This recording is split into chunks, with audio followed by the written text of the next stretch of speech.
todos, da sua frequência com o mundo espiritual, ele possa ser bem assessorado. Abençoa-nos, Senhor, dispensa a tua paz de amor a todos nós e aos nossos familiares, necessitados que estamos, para que possamos ser prósperos na nossa individualidade para com Deus. É em teu nome, Mestre, pedindo a tua licença e nos ligando verdadeiramente aos bons espíritos, que daremos por iniciada a nossa doutrinária da noite de hoje, com votos de muita paz. Que assim seja. Vamos passar o nosso companheiro Paulo, para que ele possa proceder a doutrinária. Se falhar o outro também. Uma boa noite a todos. É com muita alegria que retorno à nossa casa para fazer um bate-papo. E hoje, principalmente, nós vamos fazer uma viagem histórica. Vai ser uma doutrinária diferente. Hoje nós vamos pegar toda a linha temporal até a doutrina espírita chegar aqui no Brasil e na nossa cidade. Não queremos aqui, de forma alguma, ser o dono da verdade. Isso é apenas um breve, e repito, um breve compilado da saga da divulgação das leis divinas em nosso planeta. É nada. Pequeno fragmento. De antemão, eu recomendo 2 livros. A Caminho da Luz, de Emmanuel, e Brasil, Coração do Mundo, Pátria do Evangelho. Vocês vão ter um panorama significativo de quanto as lutas foram necessárias para a implantação da mensagem cristã na sua pureza. Porque nós temos a mensagem cristã em nosso planeta, mas às vezes essa mensagem, através dos homens falíveis que somos nós, ela é adulterada, modificada na sua essência. Então, um dos motivos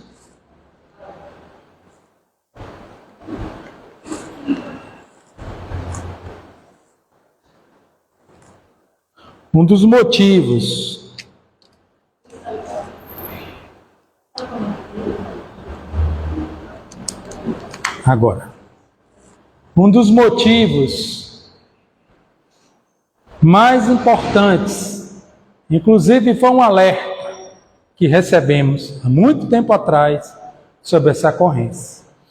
Podemos dizer que a doutrina espírita começou com esse cidadão que disse essas palavras aí: se me amais, guardais os meus mandamentos. E eu rogarei a meu Pai, que estais nos céus, e ele vos enviará outro Consolador, a fim de que fique eternamente convosco. Espírito de verdade, que o mundo não pode receber, porque não o vê e absolutamente não o conhece.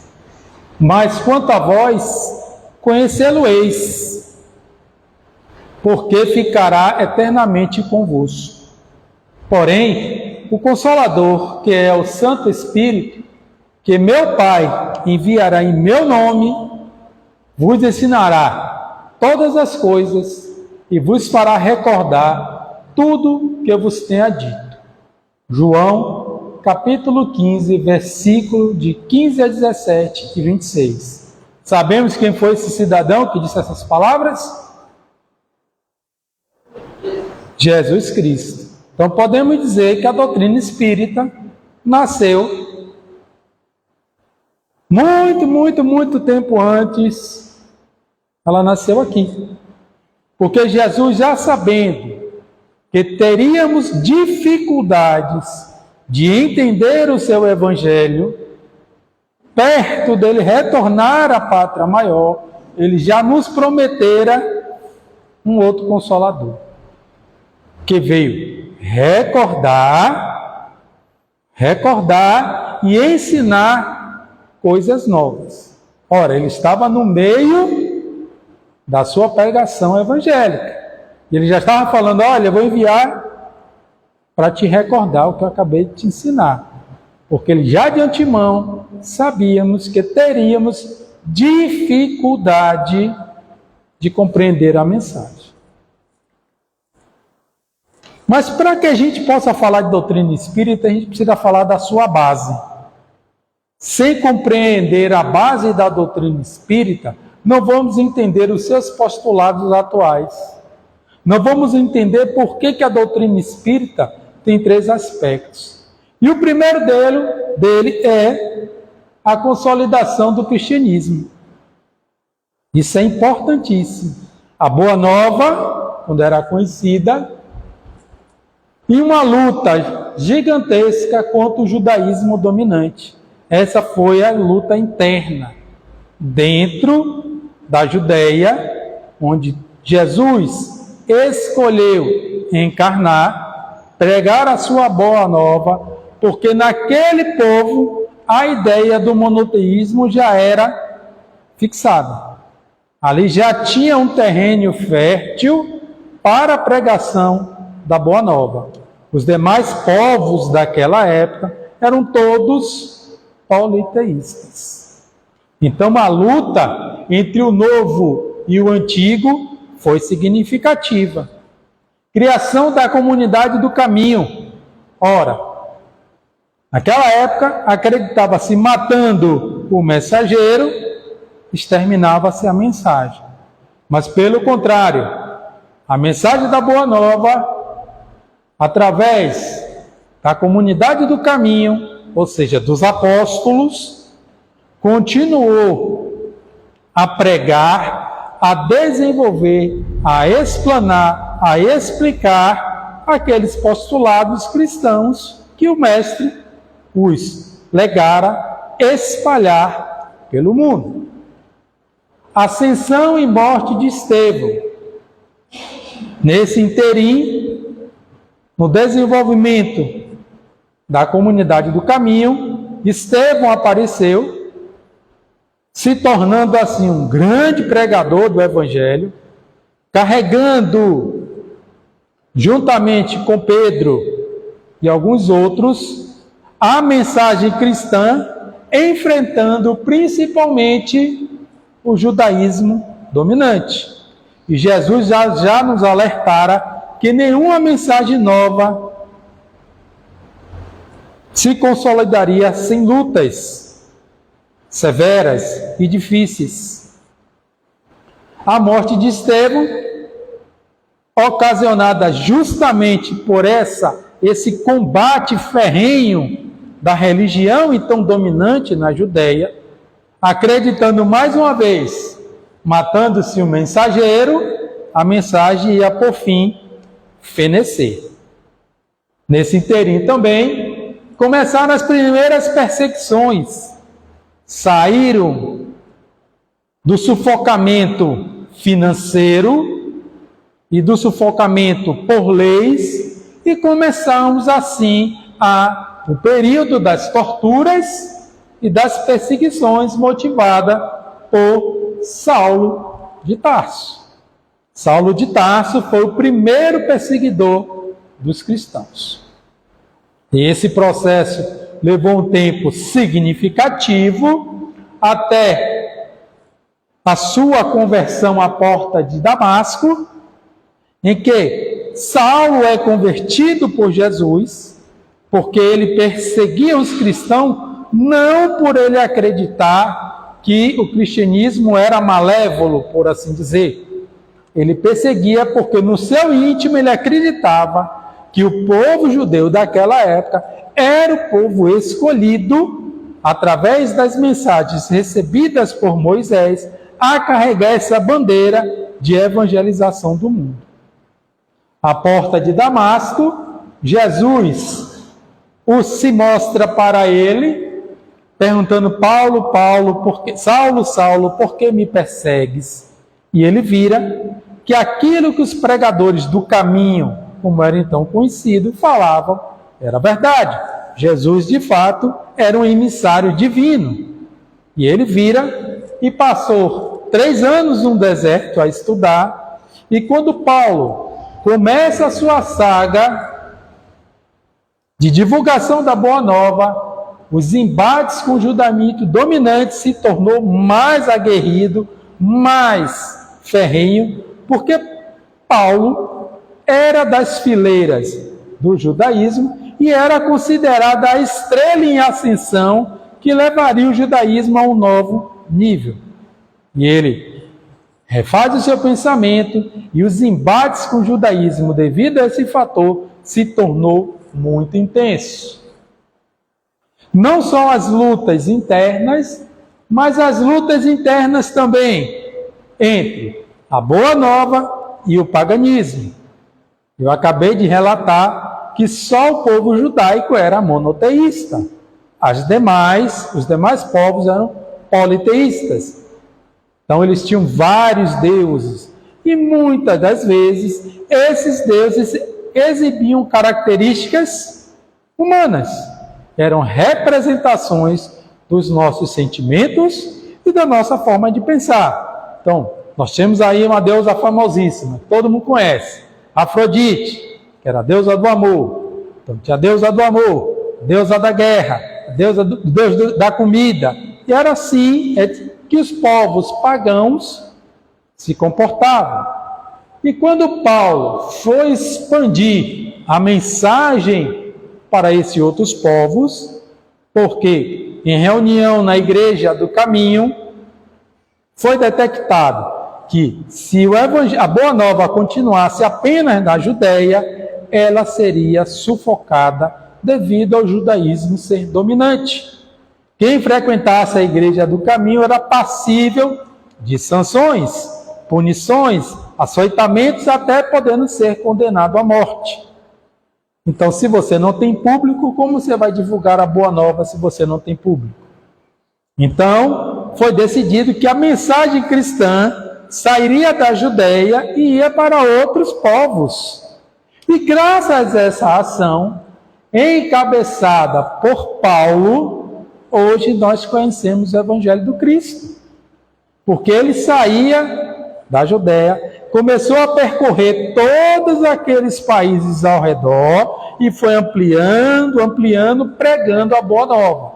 Em cada localidade dessa, ele fundava o que eles chamavam de igreja, ou seja, uma organização similar à comunidade do caminho que eles tinham lá em Jerusalém. Então, assim, a mensagem cristã foi sendo divulgada pelo mundo.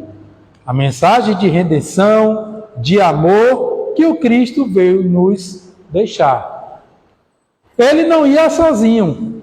Paulo ia com diversos discípulos para lhe fazer companhia e aprender com ele e dividir nos esforços para alcançar cada vez mais o maior número de países visitados. E todos esses locais, Paulo era enxovalhado, xingado, apedrejado, para poder divulgar a Boa Nova. Em nenhum momento, em nenhum local que Paulo visitou, esse fenômeno não ocorria. Porque as lutas entre o novo e o velho eram intensas. E nós vivenciamos isso hoje. Dentro de cada um de nós, vivemos esse conflito entre o homem novo que queremos ser, baseado na mensagem cristã, com o homem velho que somos, com as nossas deficiências, a nossa falta de capacidade de compreender a mensagem cristã, as nossas falhas de caráter. Esse é o homem velho que somos. Mas almejamos ser o homem novo que Jesus nos convidou no capítulo Homem de Bem, sede perfeitos, no item o homem de bem. Então esse é o grande embate que nós temos dentro de nós. O mesmo embate que Paulo vivenciou durante toda a sua vida de pregação do Evangelho. E ele pregou em vários locais, até foi pregar na capital do mundo. Alguém sabe me dizer qual era a capital do mundo naquela época? Roma. Roma era a capital do mundo. E Paulo pregou inclusive para Nero. Ele pregou para o imperador romano, que ficou impressionado com destemor a segurança que Paulo, ao pregar o Evangelho, exibia. Vendo o perigo daquela doutrina, porque aquela doutrina solapava as bases do Império Materialista Romano, já que ela pregava igualdade, fraternidade, amor, compreensão. Vendo aquilo um perigo, Nero determina a sua prisão, acreditando assim, mais uma vez, escondendo o mensageiro, a mensagem estaria extinta. Mas Paulo foi a Roma porque lá já existiam células do cristianismo e ele fora lá reforçar essas células. Então, quando a notícia da sua prisão causou um levante na cidade, das pessoas sem acreditar que o campeão do evangelho fora preso, e passaram constantemente a visitar a prisão, impedindo que ele fosse torturado, machucado e morto em uma cela escura. Paulo, como era romano, porque ele nasceu em Coríntio, ele era cidadão romano, ele apelou o julgamento para o imperador. E isso bloqueou qualquer tentativa de se livrar dele silenciosamente. Nero, como não queria encontrá-lo, foi adiando o julgamento, dando ensejo a Paulo construir as famosas epístolas. Foi na prisão em Roma que Paulo começou a escrever as famosas epístolas, cercado dos seus discípulos, cercado da espiritualidade amiga, que o incentivou a colocar suas experiências no papel, diante das grandes demandas das igrejas que ele havia fundado ao longo da sua trajetória.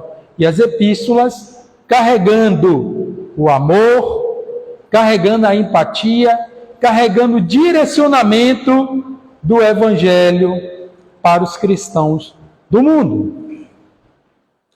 Mas não satisfeito por isso, Nero consegue, enfim, através de manobras políticas, assassinar Paulo. Em uma paisagem, num campo, dizendo que ia o libertar, ele foi, assim, assassinado. E o tempo passa. Vamos avançar aí muito no tempo e vamos falar agora sobre a consolidação do cristianismo na feição da Igreja Católica. Isso não foi um evento único, foram vários eventos que promoveram, né? E enquanto o cristianismo estava com a plebe, ou seja, os pobres, Roma, contanto que eles não causassem tumulto, é uma religião de pobre, como outras que eles tinham. Mas a partir do momento que o cristianismo começou a adentrar ao patriciado, ou seja, aos nobres, aqueles que mantinham financeiramente o império, a casta dominante, aí começou a surgir um problema. Então, em 313 depois de Cristo, o imperador Constantino se converteu ao cristianismo. E ele emitiu um edito de Milão, que legalizou o cristianismo após o fim das perseguições. Que até então, como religião da febre, o que é que os romanos faziam? Prendiam, jogavam nas arenas para morrer devorado pelas feras. Mas a grande parte da população romana não sabiam que ali eram cristãos. Por quê? Eles deixavam nas masmorras. E o que é que acontece uma pessoa quando está preso numa caverna úmida? Você vai depauperando. Então sempre eles eram apresentados como escravos, vencidos numa guerra, soldados de outros países. Então eles eram sempre apresentados desta forma, para não causar nenhum tipo de comoção. Mas o imperador Constantino decretou o cristianismo como uma religião legal, juntamente com as outras, e as perseguições foram encerradas. Em 380, o imperador Teodósio emitiu o Edito de Tessalônica, que declarou o cristianismo como religião oficial do Império Romano, consolidando ainda mais a posição da Igreja Católica e marcou o início do cristianismo como uma instituição dominante no Ocidente. Lembremos, lá da época que a gente estudava, o Império Romano dominou o mundo praticamente todo conhecido. Então, quando ele se converteu em religião oficial do Império, milhões de pessoas foram convertidas imediatamente. Porque não é mais as outras, todas as outras se tornaram ilegal, agora só existe o cristianismo.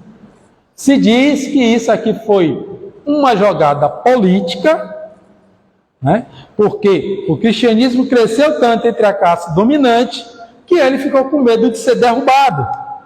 Então, eu vou tornar oficial e eu vou ser o líder da igreja. Então ele detinha o poder político e o poder religioso. Houve também o grande cisma da Igreja Católica entre o Ocidente e o Oriente, sendo que no Ocidente ficou a Igreja Católica Romana liberada pelo Papa, que é que nós conhecemos hoje, né? No Oriente, a Igreja Ortodoxa, liderada pelo Patriarca de Constantinopla.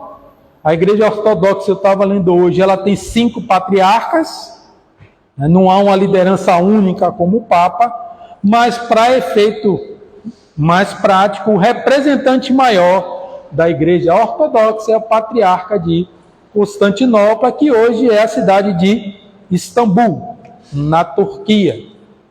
Os países do leste europeu, Rússia, deixa eu ver que é o outro grande, Turquia, a maioria lá é a Igreja Ortodoxa. Na Grécia, são países em que a Igreja Ortodoxa é hegemônica.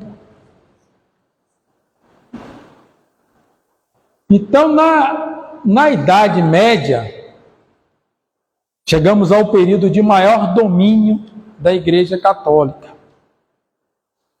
Na Idade Média, ela tinha autoridade espiritual, tinha autoridade política, dona de vastas terras em toda a Europa, educação e cultura ela dominava, tinha tribunais eclesiásticos. Alguém aí já ouviu falar na Santa Inquisição? Então, a Igreja Católica detinha o poder de condenar qualquer pessoa por heresia. E isso foi usado, num primeiro momento, para perseguir as outras religiões, e depois foi usado para qualquer coisa. Qualquer coisa que ameaçasse o poder da igreja era acusado de bruxaria, de heresia. O tribunal confiscava todas as terras e a pessoa era presa, torturada e morta. E, por último, talvez a última grande movimento da Igreja Católica foram as cruzadas. Então, as cruzadas foram um movimento da Igreja para retomar a Terra Santa da mão dos muçulmanos. Então, se organizou, se eu não estou enganado, 5 campanhas militares para tentar tomar Jerusalém de volta, né? E todas resultaram em fracasso, né? Todas resultaram em fracasso. Esses eventos e processos foram fundamentais para a transformação do cristianismo inicial em várias tradições, incluindo o catolicismo, que se tornou uma das maiores e mais influentes formas de cristianismo no mundo. Por que isso é importante? Então, o cristianismo estava todo concentrado na Igreja Católica e na Igreja Ortodoxa. Para aqui por Ocidente, começou-se um processo, depois de muitos anos, em que a Igreja dominou, e podemos dizer assim, atrasou o desenvolvimento cultural e intelectual da humanidade, já que ela não aceitava nenhuma ideia nova. Era uma organização extremamente conservadora, em que as mudanças levavam e ainda levam até hoje muito tempo para ocorrer. Vou citar um exemplo conhecido de todos. Galileu Galilei. Galileu Galilei disse que a Terra girava em torno do Sol, contrariando a posição da Igreja, que dizia que o Sol girava em torno da Terra. Então ele fora preso, torturado, e se ele não negasse o que ele disse, ele seria morto. E ele renegou, mas disse a célebre frase: ainda assim se move. Para não ser morto, ele concordou com a ideia da igreja, mas ele disse no julgamento: ainda assim se move. Então, para os intelectuais da época, ele disse: olha, eu só estou aceitando aqui para não morrer, mas eu reafirmo meu pensamento que a Terra gira em torno do Sol. Com isso, depois de tantos abusos, começou um movimento na Europa chamado Iluminismo.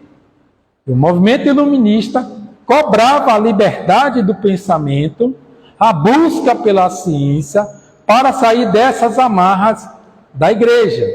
E o movimento iluminista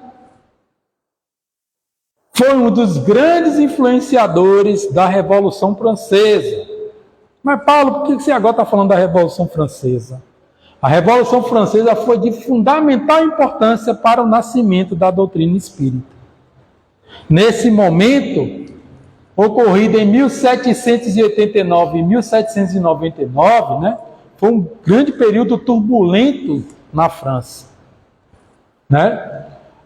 Existia grande desigualdade social, crise financeira do Estado, fome, influência das ideias iluministas e insatisfação com a monarquia de Luís XVI, estourou a Revolução Francesa, que foi um movimento popular para depor a monarquia, os burgueses, ou seja, os ricos e famosos, declarando os direitos dos homens e cidadãos, que proclamavam os princípios de liberdade, igualdade e fraternidade. Até hoje é o hino francês. Até hoje eles defendem esses ideais.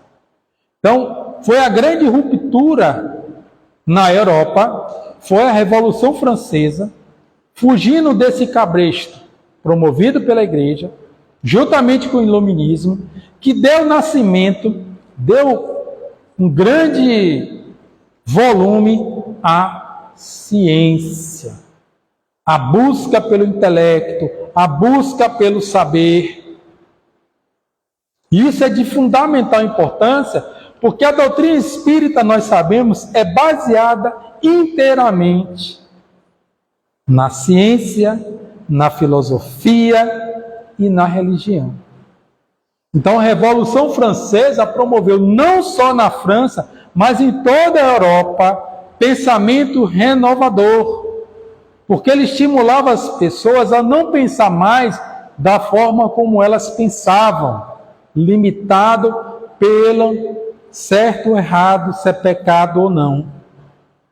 Então isso deu origem fundamental, deu as condições necessárias para o nascimento da doutrina espírita.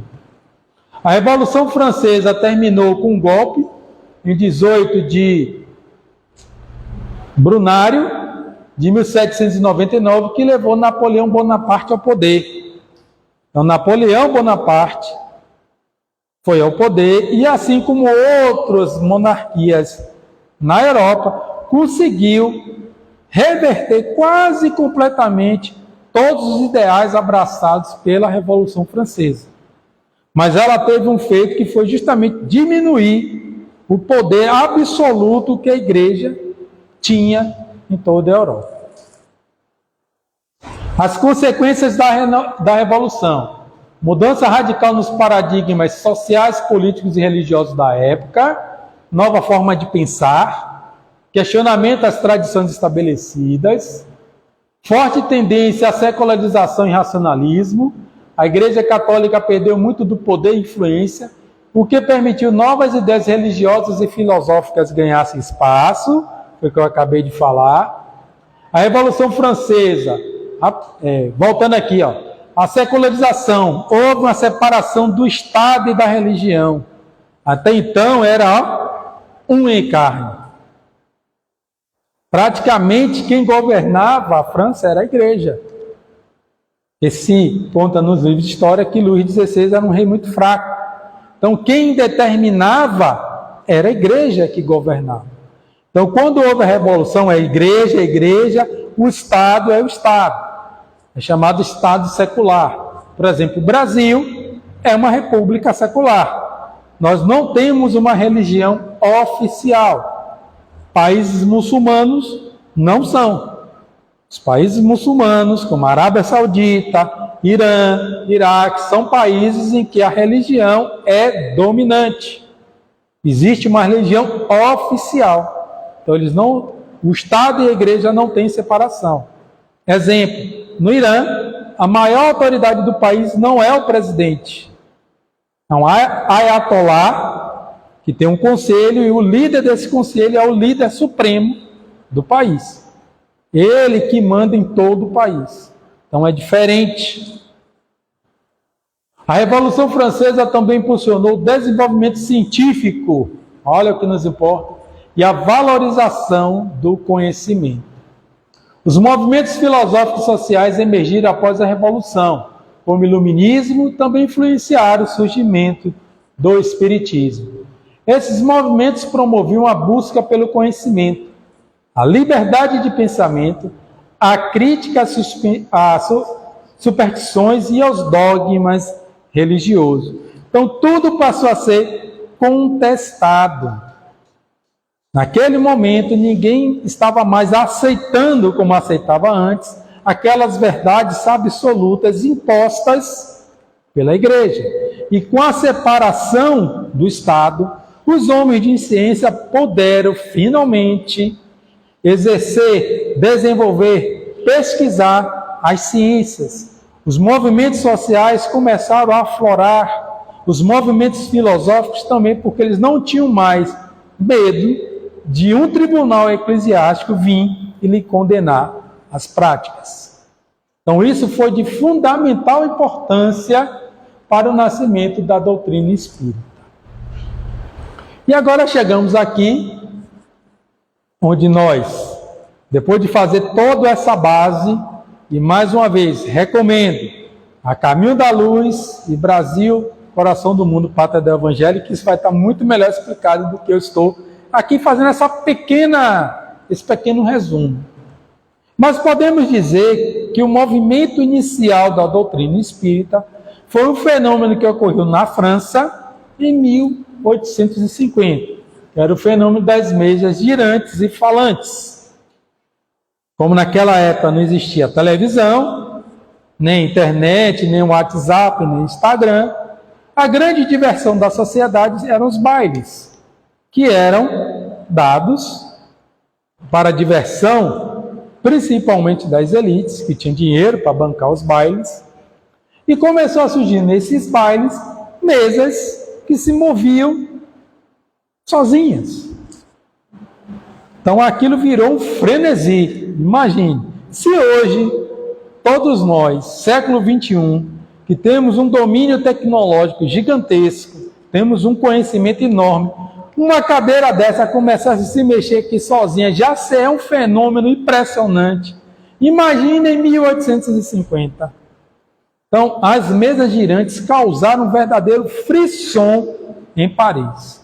Não se falava em outra coisa senão nas mesas girantes. E depois que ela começou a responder, então, perguntas, e aí ninguém perdia o baile. E esse fenômeno foi ocorrendo, né? Em 1854, Hippolyte Léon Denisard Rivail conhece os fenômenos das mesas por meio do senhor Fortier, que era um amigo seu de longa data, que lhe falou, olha, nos bailes está ocorrendo que as mesas estão falando.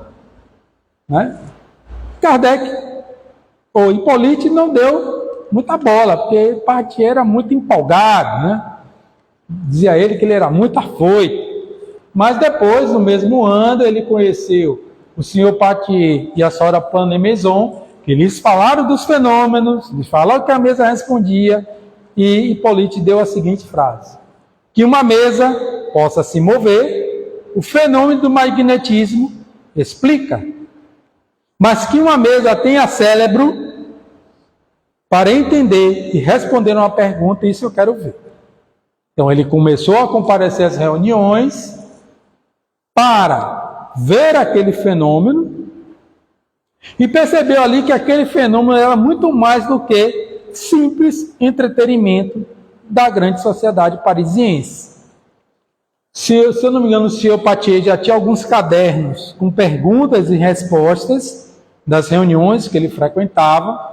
Ele frequentava uma outra reunião menorzinha, né, não os grandes bailes, em que tinha duas adolescentes que tocava na mesa e a mesa começava a mexer e responder. Kardec me empresta esses cadernos, e ele foi estudar. Foi estudar, fez várias anotações. Quando ele chegou na reunião, ele começou. Você falou isso aqui, eu quero entender isso. Ele começou a questionar a mesa. E aí, só que era um processo muito lento, porque era um processo de tipologia. A, B, C, D. Então era um processo lento. E aí, eles, não, vamos fazer uma outra por própria sugestão dos espíritos. Colocamos uma cesta de vime e um lápis. As duas meninas tocavam na cesta e começava a cesta a escrever. Né? Começava a escrever a resposta. E depois tiraram a cesta, botaram o lápis na mão da menina e começou esse processo de psicografia. Então, nesse momento, Hippolyte faz investigações exaustivas, né, sobre o que tinha sido apurado até o momento, dessas respostas, né, utilizando a metodologia da observação, registro e comparação. Então, ele adotou o método científico para esse conhecimento. Ele observava, registrava, depois ele comparava a resposta que ele obtinha em um lugar com o outro, ele fazia a mesma pergunta e comparava as respostas.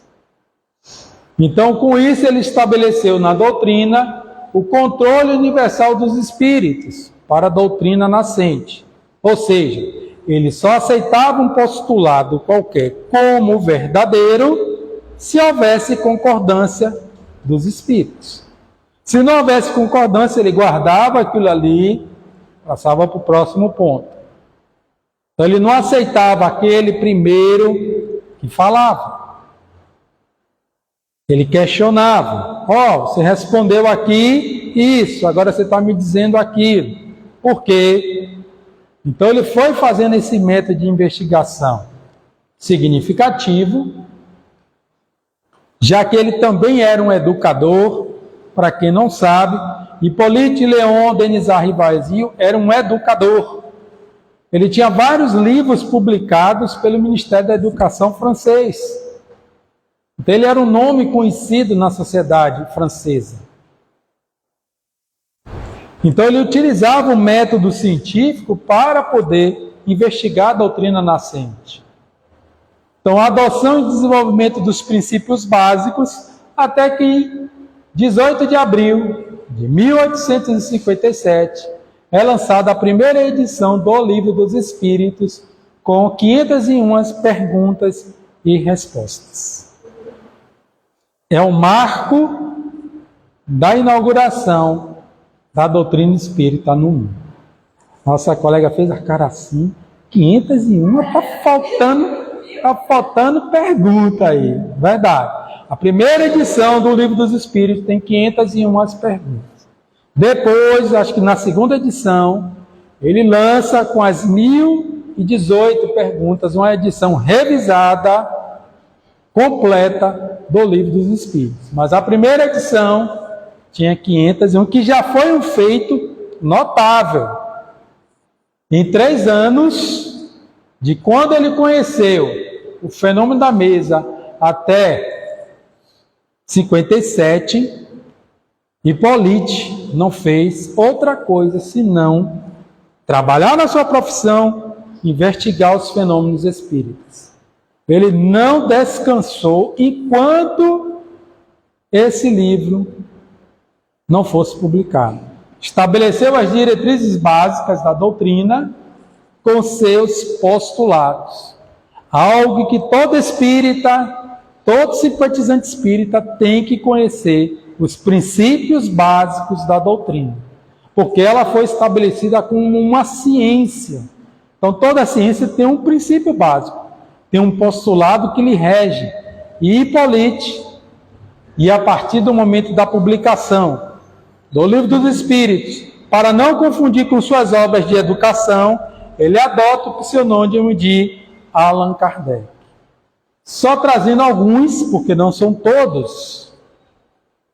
Deus é eterno, é o primeiro e mais importante princípio básico da doutrina espírita. Deus é eterno, imutável, imaterial, único, onipotente, soberanamente justo e bom. Esse é o primeiro e o mais importante, gente. Deus criou o universo que abrange todos os seres animados e inanimados, materiais e imateriais. Os seres materiais constituem o mundo visível ou corpóreo. Os seres imateriais, um mundo invisível ou espírita, isto é, 2 espíritos. O mundo espírita é um mundo normal, primitivo, eterno, pré-existente e sobrevive a tudo. O mundo espiritual, por exemplo, vai sobreviver a esse planeta. Quando esse planeta se dissolver na poeira cósmica, quando o nosso Sol morrer e esse planeta se dissolver, o mundo espiritual vai continuar. Porque ele é anterior ao nosso mundo. Nosso Sol vai morrer. Vai chegar um momento que ele vai ficar cada vez menos brilhante. Isso é bilhões de anos, viu, gente? Não vai se preocupar agora, não. Depois ele vai virar uma nova, e ele vai se contrair todo e vai morrer. E os planetas do sistema solar vão morrer juntos. A alma é um espírito encarnado, sendo o corpo apenas um envoltório. Aqui ele estabelece que alma e corpo são diferentes. Ele diz aqui em cima e afirma aqui embaixo. Nós encarnados não somos esse corpo. Somos um ser imaterial e esse corpo é apenas uma vestimenta, um envoltório para cumprir um objetivo maior, que é a evolução através da reencarnação corpórea. Já reencarnamos, já morremos, renascemos várias e várias vezes. Esta não é a nossa primeira encarnação no plano físico. Já damos aí mais de 1000, se não for mais. Já reencarnamos muitas vezes. Pluralidade dos mundos. A Terra não é o único mundo habitável. Existem milhões e bilhões de mundos que são habitáveis. Que existem bilhões e trilhões de espíritos. Com dimensões, matérias diferentes da nossa. Comunicabilidade dos espíritos. os espíritos podem se comunicar com o mundo físico. A doutrina espírita é o maior experimento de comunicação dos espíritos, porque as 5 obras foram construídas com orientação direta dos espíritos. Kardec não criou nenhum livro da codificação básica. Ele não escreveu nenhum livro. Todos os livros da codificação básica são dos espíritos superiores, da equipe que promoveu esses livros. Ele apenas organizou esses assuntos como pedagogo que ele era, de uma forma lógica que nós pudéssemos entender. E tanto que na obra ele se intitula Codificador do Espiritismo. Então, se alguém tentar confundir você, Kardec criou aqueles livros, é coisa da cabeça dele, vocês vão dizer, não. Ele recebeu dos espíritos. Então, a doutrina espírita é uma doutrina revelada. Assim como foi Moisés, que recebeu a revelação dos céus, assim como o Evangelho do Cristo, que ele se revelou no mundo, assim a doutrina espírita que é revelada pelos espíritos. Kardec tem sim notas na codificação, pequenas notas, e ele escreveu o que é o espiritismo. Para os neófitos, ou seja, aqueles que não sabiam nada, ele escreveu. Mas onde o pensamento kardeciano mais é expressado é Revista Espírita. Ele publicou, editou a Revista Espírita por mais de 7 anos. E ali sim, o pensamento kardeciano, obras póstumas da codificação, obras póstumas, quem publicou foi Leon Denis, não foi? Leon Denis.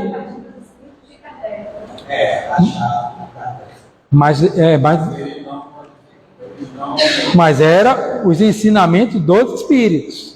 Ele fazia notas, mas obras póstumas também, como ela faz parte da codificação, ele não escreveu. Ele fazia nota, ele tomava nota das respostas, estava organizando o livro quando ele desencarnou.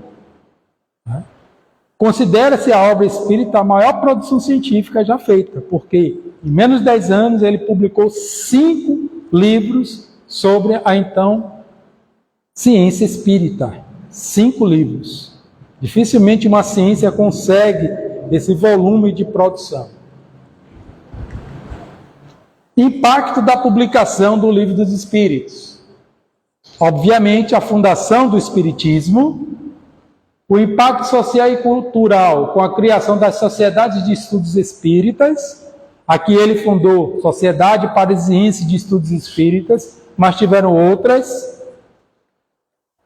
Críticas e ceticismo. Críticas especialmente de cientistas e religiosos tradicionais. Alguns consideraram as ideias apresentadas no livro como fantasias e heréticas. Debates públicos. Promoveu debates públicos sobre a existência e natureza dos espíritos, reencarnação e da comunicação, Promoveu vários debates públicos. A maior resistência até então encontrada foi o Auto de Fé em Barcelona, em 9 de outubro de 1861, em que um bispo na Espanha mandou queimar 300 livros espíritas, porque ele considerava esses livros heréticos, pecadores. Só que a intenção dele era destruir a doutrina, foi o contrário. Gerou grande apoio internacional, que muitos viram como um ato de injustiça, uma violação da liberdade de pensamento e expressão. Lembra que eu falei o impacto da Revolução Francesa?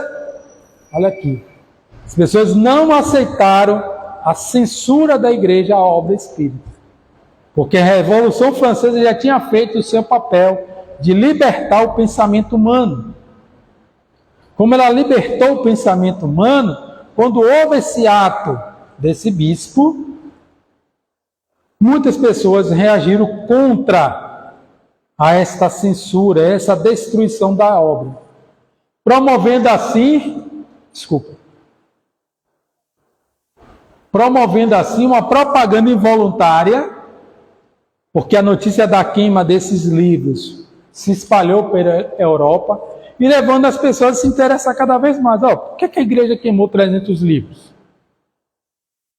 O que tem nesses livros? Atiçou a curiosidade das pessoas e serviu também para fortalecer a comunidade espírita.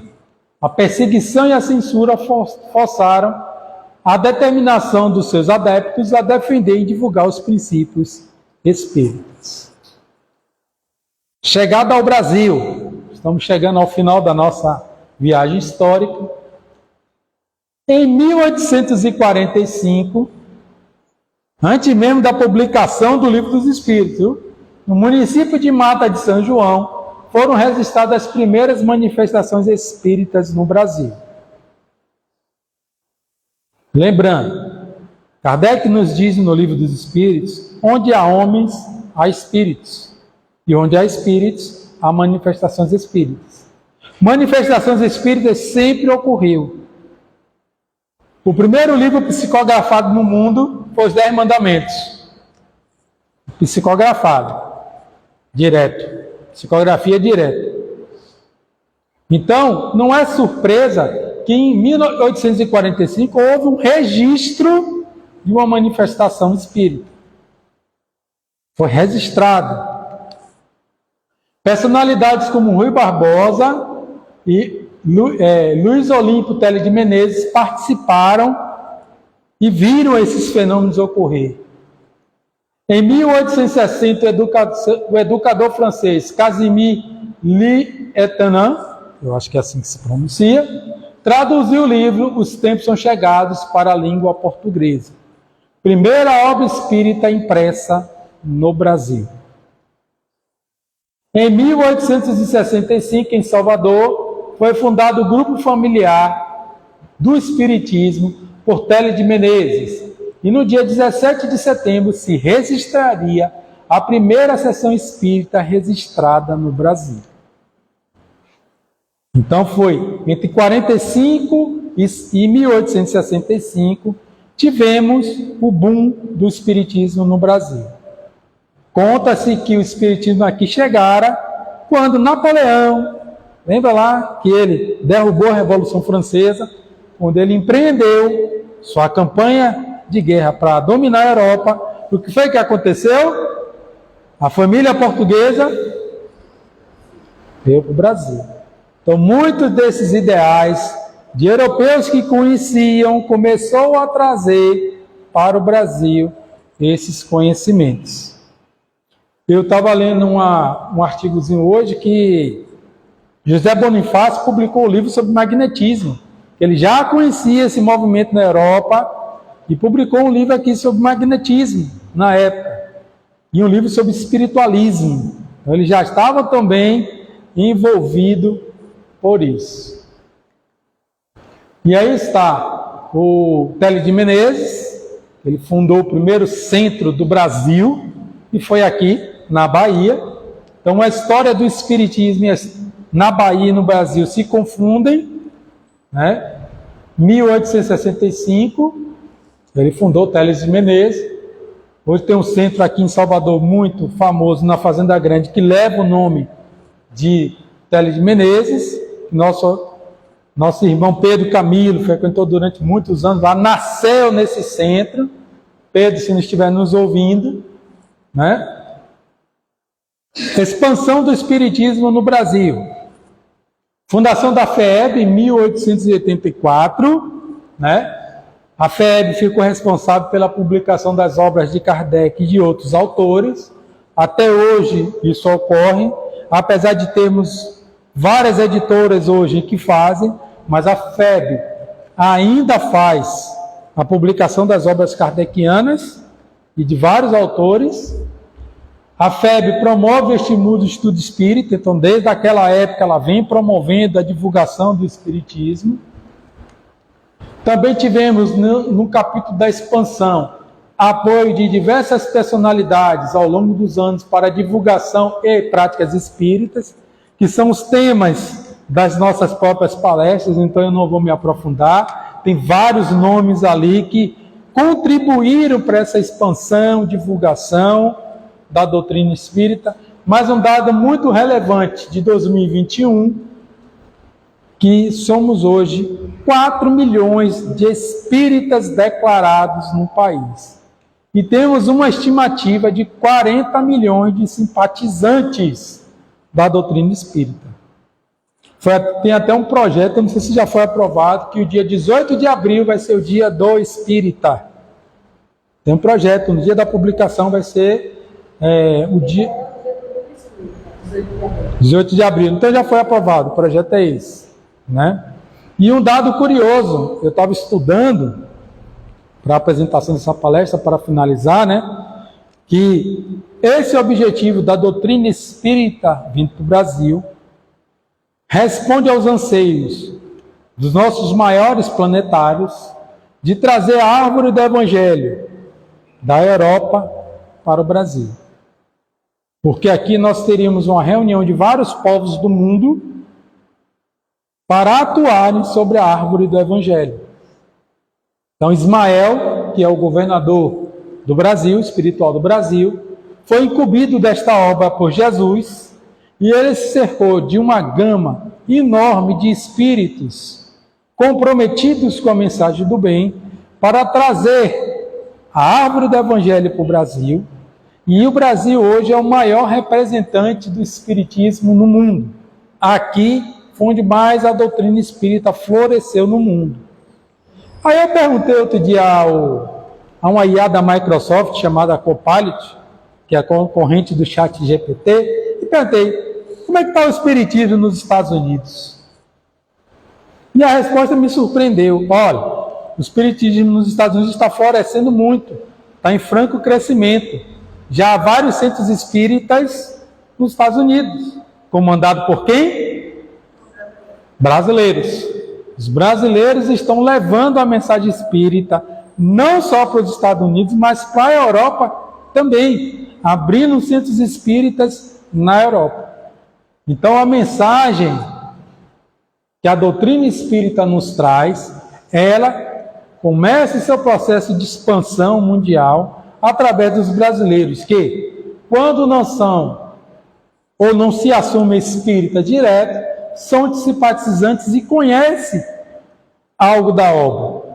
Muitos se afinizam mais com o aspecto religioso, através do Evangelho segundo o Espiritismo, se declaram inclusive que o Espiritismo é sua religião, está certo também. Outros se afinizam mais com o aspecto científico, mediúnico, outros mais com a questão filosófica. A doutrina espírita ela é abrangente, ela pode nos abarcar inteiramente e todos os ramos do conhecimento humano. Então fica aí para todos nós a nossa viagem temporal e que Jesus Cristo nos abençoe.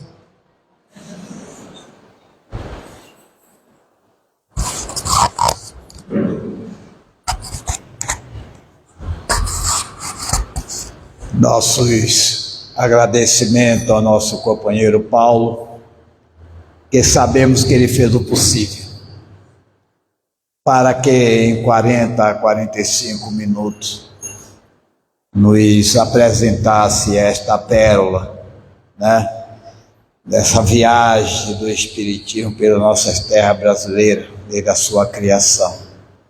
Mas como ele disse, nós vamos ter daqui para frente, no mês de outubro, ainda muitas ofertas de nomes que favoreceram para que isso pudesse ser possível, né?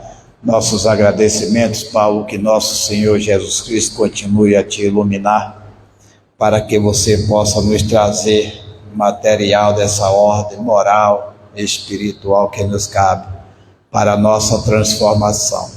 Porque o Espiritismo veio justamente para isso, para acelerar, para nos dar as condições de fazermos as nossas transformações internas, né? Vamos convidar os nossos médios passistas para que se posicione e vamos para o nosso passe. em conexão com os benfeitores espirituais dispostos por este salão,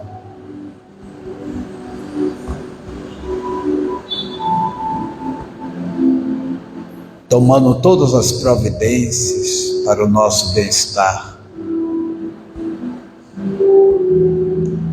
Lembramos que esses benfeitores espirituais chegaram aqui muito cedo, bem antes de nós.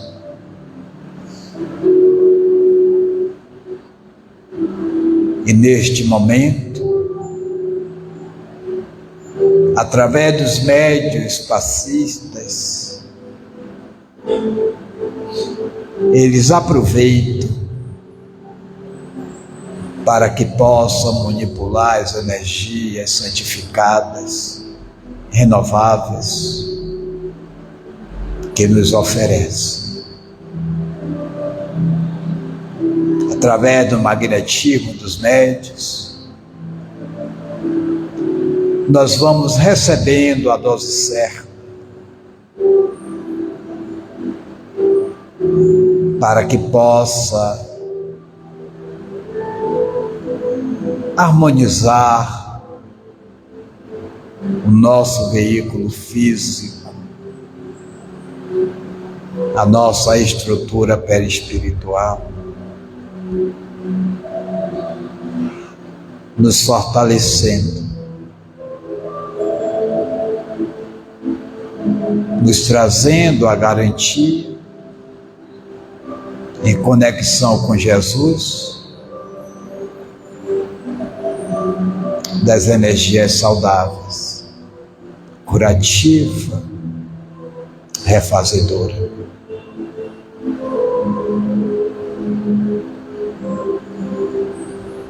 Desta forma, compreendendo as ofertas de Deus, através dessas mãos generosas, nos cabe agradecer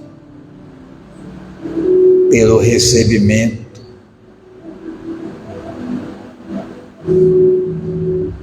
agradecer a Deus,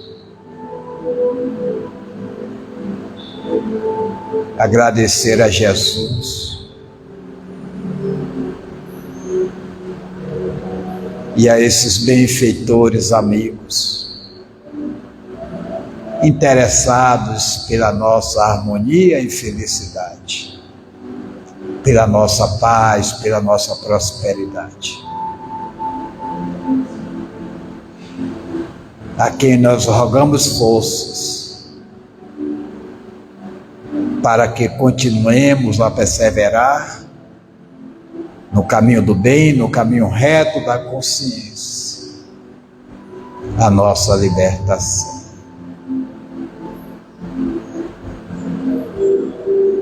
Dai-nos, Senhor, a condição de discernir o que é certo do errado na nossa caminhada.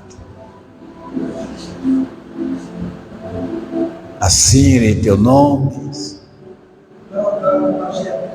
alegres pela oportunidade,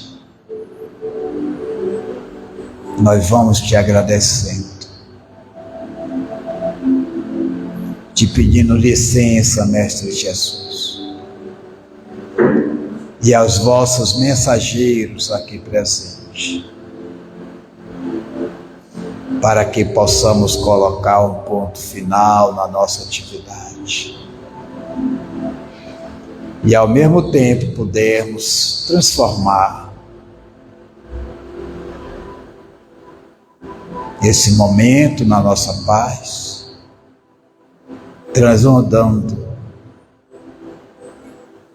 aos nossos lares e nos caminhos, por onde quer que possamos andar. Que a tua paz seja conosco, agora e para todo sempre. Que assim seja.